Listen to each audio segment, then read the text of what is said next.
What happens when two ancient superpowers collide, both claiming the same piece of land as their own? When pride, strategy, and betrayal meet on the dusty plains of Syria, the ground shakes with the thunder of chariots, and history is carved in blood.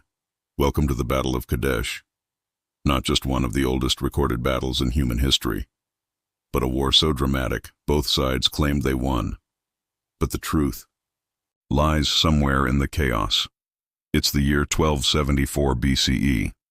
Egypt, under the mighty Pharaoh Ramesses II, is at the peak of its power. To the north, the Hittite Empire, ruled by King Muwatalli II, has grown strong and influential, spreading across what we now call modern-day Turkey and Syria. Between them lies a rich, contested land, the city of Kadesh, a prized trading hub along the Orontes River. For years, this city shifted between hands, but neither empire was willing to let go for good. The tension was building, and now it was about to explode.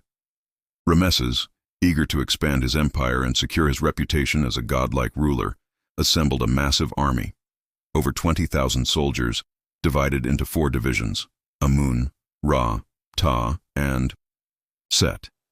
With confidence, he marched northward toward Kadesh, expecting to surprise the Hittites and reclaim the city with ease. But Ramesses had been deceived. Hittite spies, posing as deserters, approached the Egyptian camp and fed Ramesses false information. They claimed Muwatalli and his army were still far away. Convinced he had time, Ramesses advanced his troops without caution. But it was a trap.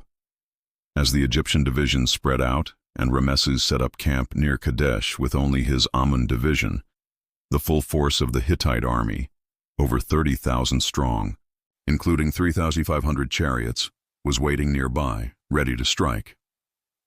In a sudden and brutal assault, Hittite chariots crashed into the Egyptian line, catching them completely off guard.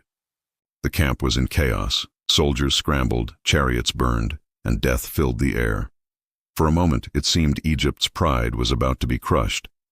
But Ramesses did not flee. Standing tall amidst the storm, he rallied what troops he had, leapt into his own chariot, and led a counterattack.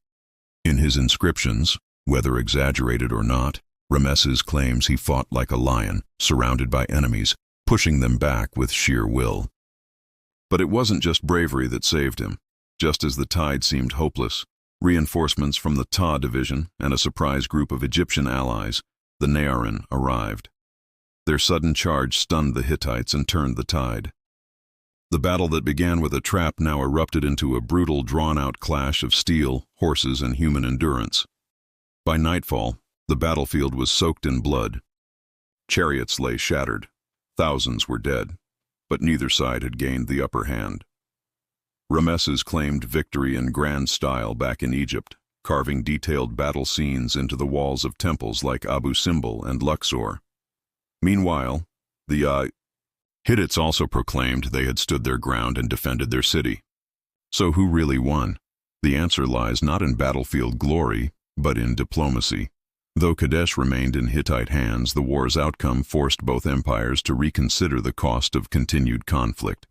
Years later, Ramesses and Muwatalli's successor signed what is considered the first known peace treaty in recorded history, the Egyptian-Hittite Treaty. It's a symbol that even in the ancient world, when swords were sheathed, words could bring what war could not: stability. So, the Battle of Kadesh wasn't just a clash of chariots. It was a turning point, a story of ambition, deception, courage, and survival. And though over 3,000 years have passed, it reminds us that even the oldest wars still have something to teach. This is Wars of the World, and in the next episode we'll dive into another forgotten conflict that shaped the course of ancient civilizations, but never made it into your school books.